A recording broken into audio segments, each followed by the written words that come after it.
langsung melaksanakan sholat sholat berjamaah yang akan dipimpin dengan yang menjadi imam adalah Tengku Fauzan SAGMA, dan nanti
kita tidak pernah untuk disentuh apapun di dalam hati kita. Kaum muslimin sidang jamaah khusufis syams yang dirahmati Allah subhanahu wa ta'ala menciptakan matahari dan bulan yang mana keduanya diberikan cahaya dan bersinar. Allah telah memberikan pengaturan kepadanya untuk berjalan pada posisi dan tempatnya masing-masing. Untuk apa Allah ciptakan itu? Sebagai tanda kebesarannya. Li ta'alamu adada sinin wal hisab, supaya kita bisa untuk menghitung dan memperhitungkan perhitungan tahun, dan bisa kita menghitung-hitung tentang perjalanan waktu. Yang apa Allah ciptakan itu tidaklah sia-sia, dan itu adalah diciptakan dengan sebenarnya. Allah menjelaskan itu sebagai tanda kebesarannya yang hanya bisa dipahami, yang hanya bisa diketahui, dan hanya bisa disadari oleh hamba yang mengetahui saja. Kaum muslimin, matahari dan bulan adalah yang bisa memberikan sinar dan cahaya, yang bisa untuk membuat pergantian siang dan malam. Itu kalau dilihat betapa anugerah Allah yang maha besar.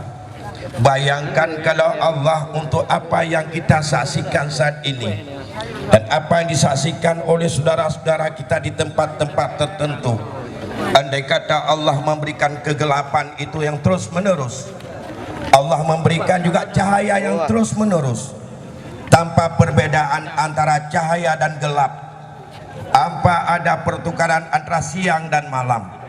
Pertanyakan kita, apa yang akan terjadi kepada kita? Saudara-saudaraku yang pegawai negeri, kapan kalian akan mengambil gaji?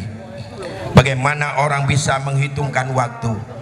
Dan bagaimana bisa bermuhasabah hari ini kita sudah tanggal berapa dan berapa usia kita? Dan kapan kita yang harus untuk sampai dengan taklif? Kapan kita harus menjalankan tugas dan kewajiban? Kebesaran ini tak pernah kita sadari. Yang kita nikmat itu semuanya. Maka dikatakan bahwa matahari dan bulan, apabila keduanya terjadi gerhana, itu bukan sebagai pertanda kematian atau kehidupan seseorang, tetapi keduanya itu apabila Allah berikan, merupakan tanda-tanda daripada tanda keagungan dan kebesaran Allah. Faiza ramaitumuha fasallu, apabila kalian menyaksikan dan melihat itu, salatlah, melakukanlah ibadah salat sebagaimana yang sudah kita laksanakan sesuai dengan dalam mazhab Syafi'i, maka itu sir, tapi tidak menjadi persoalan. Andai kata barangkali ada sebahagian saudara-saudara kita hari ini yang melakukan jahar, masih ada pendapat dalam mazhab Ahmad bin Hambal karena dikiaskan kepada salat istisqa demi untuk ada syiar. Maka ini jangan dijadikan polemik. Andai kata di tempat-tempat yang lain mungkin ada sebahagian saudara kita melakukan salat Id hari ini dengan jahar dan kita adalah dengan serasir, dan ini adalah merupakan masalah kajian dalam fikih, bukan sebagai nas yang qat'i. Karena ada dalil, ada satu pendapat mengatakan pernah terjadi gerhana pada masa Rasulullah saat beliau ada di Madinah. Para sahabat mengatakan kami tak pernah mendengar apa yang dibacakan oleh Rasulullah yang mengisyaratkan adalah salat itu sihir. Tapi ada kajian yang lain yang menunjukkan bahwa itu adalah boleh dijahar demi untuk syiar. Apalagi kalau lihat kepada kemaslahatan kita yang rata-rata awam kita ini hanya langganan bisa baca qul huwallahu ahad, qul a'udzu birabbil falaq dan qul a'udzu birabbin nas. Sedangkan dalam salat ini untuk banyak kita membaca dan panjang ayat, sehingga dalam sebuah hadis dikatakan oleh Abu Musa al-Asy'ari yang tak pernah kami melihat Rasulullah saat dia salat gerhana yang terjadi saat itu, yang biasanya dia memanjangkan pandangnya, panjang sekali berdirinya, panjang sekali rukuknya, panjang sekali sujudnya, yang belum kami melihat bagaimana beliau salat yang ada seperti itu. Oleh karena demikian masih kita rajuk dalam hal itu, tidak menjadi sebuah polemik. Andai kata ada saudara kita demi kemaslahatan mungkin ada yang jahar. Masyarul muslimin, hadirin jamaah salat khusuf syamsi yang dirahmati Allah Subhanahu wa taala. Oleh karena demikian, kejadian yang kita saksikan hari ini yang masih ada tinggal 50% lagi yang sudah terus untuk bergerak untuk lepas adalah mari kita ambil hikmah, terutama mari kita untuk merasakan kesadaran kembali kepada Allah, tumbuh rasa takut terhadap apa pada diri kita. Karena kalau ini mudah bagi Allah, bagaimana kalau untuk menghidupkan manusia daripada kematian nanti untuk dibangkit, itu akan lebih mudah lagi bagi Allah Subhanahu wa taala. Ini adalah tanda kekuasaannya. Walaupun bisa diprediksi secara ilmu pengetahuan, bisa ditebak kapan akan terjadi, tapi pertanyaannya harus kita akui ini kekuasaan Allah. Kalau tidak, siapa kita hari ini di dunia yang kuat dan hebat untuk mampu menghentikan supaya gerhana itu tak terjadi? Siapa yang bisa melepaskan daripada apa yang mendung itu semuanya? Ini adalah kekuasaan Allah. Hanya manusia tafakkaru fi khalqillah. Silakan menjelajah, silakan untuk mengkaji terhadap semua ciptaan Allah yang walaupun itu ada sebab akibat yang terjadi. Wala tafakkaru fi zatillah. Tapi tak mampu kita untuk mengkaji dan memahami tentang hazat Allah itu sendiri. Masyarul muslimin, pada kejadian yang dilakukan oleh Rasulullah yang disaksikan oleh Abu Musa al-Asy'ari, apa yang disebut oleh Rasulullah saat itu? Apa kata Imam al-Asy'ari? Ma min syai'in kuntu lam arahu illa qaddara ra'aitu mi maqami haza, kata Rasul, hatta jannata wan nar. Belum pernah aku bisa melihat apa saja kecuali pada kedudukanku ini saat terjadi gerhana pada masa Rasulullah, sampai aku bisa melihat di tempatku ini kepada syurga dan neraka. Telah diwahyukan kepadaku oleh Allah bahwa sekalian itu akan diuji. Kita semuanya akan sangat besar fitnah di saat kita di dalam kubur. Dalam riwayat ini yang panjang diceritakan bahwa Rasulullah sallallahu alaihi wasallam saat itu diperlihatkan bagaimana siksaan hamba di dalam neraka nanti, dan bagaimana juga kenikmatan daripada umat dan hamba Allah ini di dalam neraka, dan juga nikmat dalam syurga. Akhirnya dalam sebuah cerita dikatakan sampai Rasulullah menceritakan saat itu betapa seorang wanita yang disiksa dalam neraka itu begitu dahsyat, yang kadang kaya hanya karena berdosa mengurung seekor kucing yang kemudian ia tidak beri makan dan tidak memberi minum. Begitu juga saat itu dalam sebuah riwayat dikatakan, diceritakan oleh Rasulullah, ia melihat dengan seorang hamba Allah yang bernama Malik bin Luhai, yang ia menarik-narik ususnya. Ia adalah manusia pertama yang merubah ajaran Ibrahim, dan ia orang yang memperkenalkan berhala kepada bangsa Arab yang akhirnya diprovokasi untuk mau disembah oleh bangsa Arab, dan ia diperlihatkan kepada Rasulullah SAW itu. Akhirnya Rasulullah di ujung daripada khutbahnya, di dalam tausiahnya dalam gerhana itu mengatakan, wallahi, demi Allah, kata Rasul, lau ta'lamu ma'a'lamu la dhahaktumul qalil wa tabaktumul katsir. Andai kata kalian tahu apa yang saya tahu, sungguh kalian akan ketawa sangat sedikit dan kalian akan lebih banyak untuk menangis.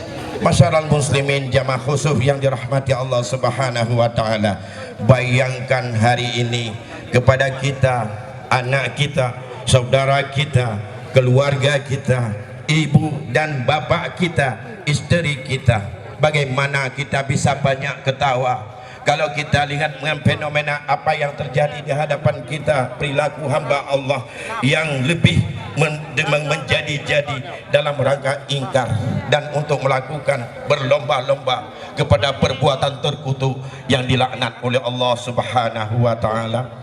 Anak kita asyik dengan narkoba, masjid-masjid dalam keadaan kosong, kegiatan-kegiatan untuk memprovokasi manusia jauh dengan hidayah Allah, tinggal dengan konsekuensi iman semakin terus merajalela sampai kepada perbuatan yang lebih terkutuk, yang lebih jelek daripada binatang manusia, binatang yang Allah ciptakan tanpa diberikan akal.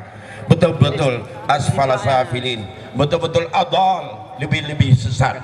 Bagaimana binatang saja tak pernah dikenal untuk mau berhubungan sesama jenis. Manusia memprakarsai mulai daripada penampilan untuk merubah daripada ciptaan Allah.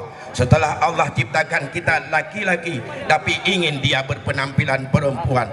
Banyak manusia yang diberikan dia perempuan ingin untuk bergaya dan berpenampilan laki-laki. Belum cukup sampai di situ, ingin untuk berhubungan dan dilegalkan oleh manusia bahwa mereka berhubungan sejenis. Bukankah ini lebih zalim daripada binatang, zalim daripada lembu, lebih zalim daripada babi?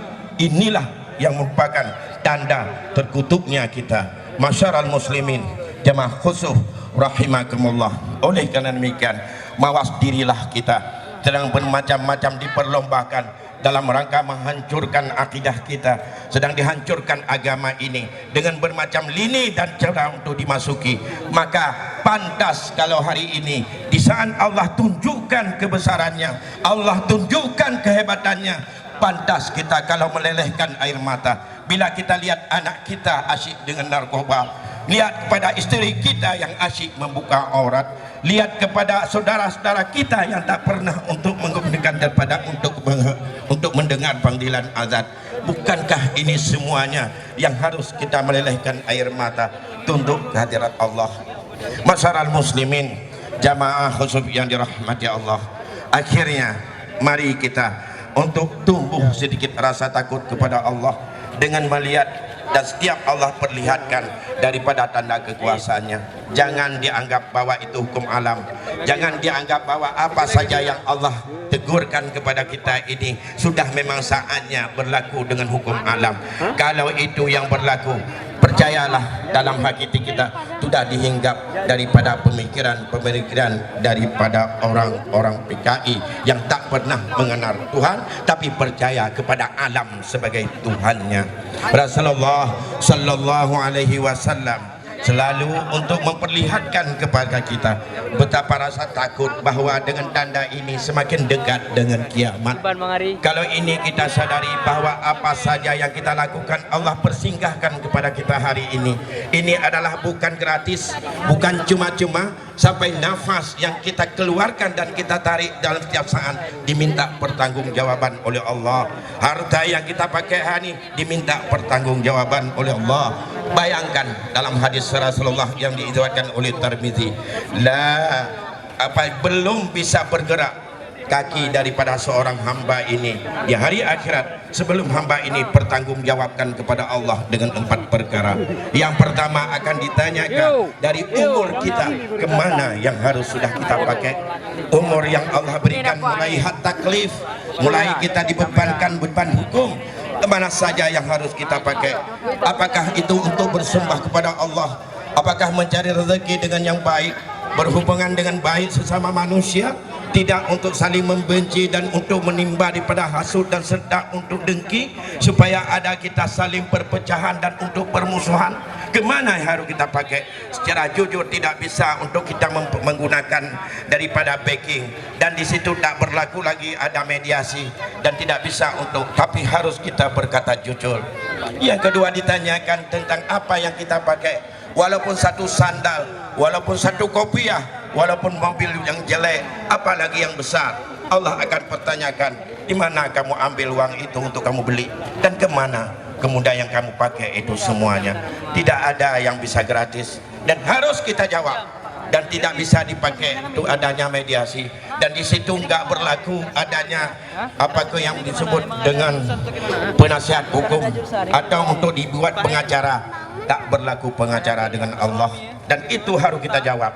Oleh karena demikian, mengingat kepada kiamat yang akan dekat, semakin banyak tanda Allah berikan semakin dekat dengan kiamat, yakinlah bahwa semua akan kita pertanggungjawabkan. Mari kita bermuhasabah, mari kita untuk mengevaluasi diri, apakah sanggupkah kita menjawab itu semuanya. Begitu juga dengan ilmu yang Allah berikan hari ini, apa yang kita lakukan dengan ilmu tersebut. Begitu juga dengan kesehatan tubuh yang ada pada kita, kemana kita habiskan itu semuanya. Apabila 4 perkara ini, apabila dengan sadar kita yakin bahwa kita akan bertanggungjawabkan kepada Allah, semoga kita akan merasa kuyut dan untuk kita bertaubat kepada Allah, dan kita akan memperbaiki segenap apa yang ada selama ini gak baik. Mari kita untuk mengantisipasi dalam mencari ridha Allah. Mudah-mudahan Allah akan selalu membantu kita. Barakallahu li wa lakum fil Qur'anil Karim, wa nafa'ani wa iyyakum bima fihi minal ayati wa zikril hakim, wa taqabbala minni wa minkum tilawatahu innahu wal ghafurur rahim.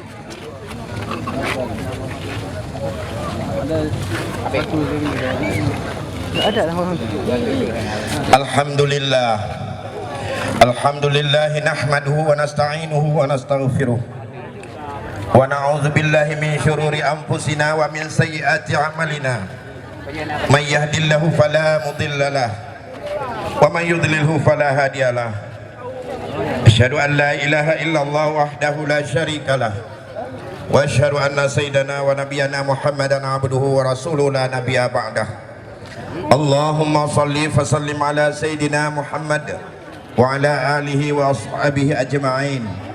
Amma ba'du, fa ya ibadallah, usikum wa iyaya bitaqwallah wa ta'atihi la'allakum tuflihun. A'udzu billahi minasy syaithanir rajim. Bismillahirrahmanirrahim. Wal 'asr innal insana lafi khusr illa alladhina amanu wa 'amilus shalihat wa tawassaw bil haqq wa tawassaw bis sabr. Innallaha wa malaikatahu yusholluna 'alan nabi ya ayyuhalladzina amanu shallu 'alaihi wa sallimu taslima. Allahumma ighfir lana wa lil muslimina wal muslimat wal mu'minina wal mu'minat al ahya'i minhum wal amwat wa ya qadiyal hajat. Allahumma arinal haqqa haqqan warzuqna ittiba'ah wa arinal batila batilan warzuqna ijtinabah. Allahumma asturna bisitrikal jamil. Allahumma la tanafina syaqiyya wa la mahruma. Allahumma anzilir rahmata wassalamata wal barakata wal afiyata alaina wa ala jami'il muslimina amma innaka ala kulli syai'in qadir. Rabbana taqabbal du'ana innaka antas sami'un alim wa tub alaina innaka antat tawwabur rahim. Rabbana wa atina ma wa'adtana ala rusulika wa la tuhzina yaumal qiyamah innaka la tukhliful mi'ad. Rabbana la tuhammilna ma la taqata lana bih wa'fu 'anna waghfir lana warhamna anta maulana fansurna 'alal qaumil kafirin. Rabbana atina fid dunya hasanah wa fil akhirati hasanah wa qina azaban nar. Wa sallallahu ala sayidina Muhammad wa ala alihi wa sahbihi ajma'in walhamdulillahi rabbil alamin. Wassalamu alaikum warahmatullahi wabarakatuh.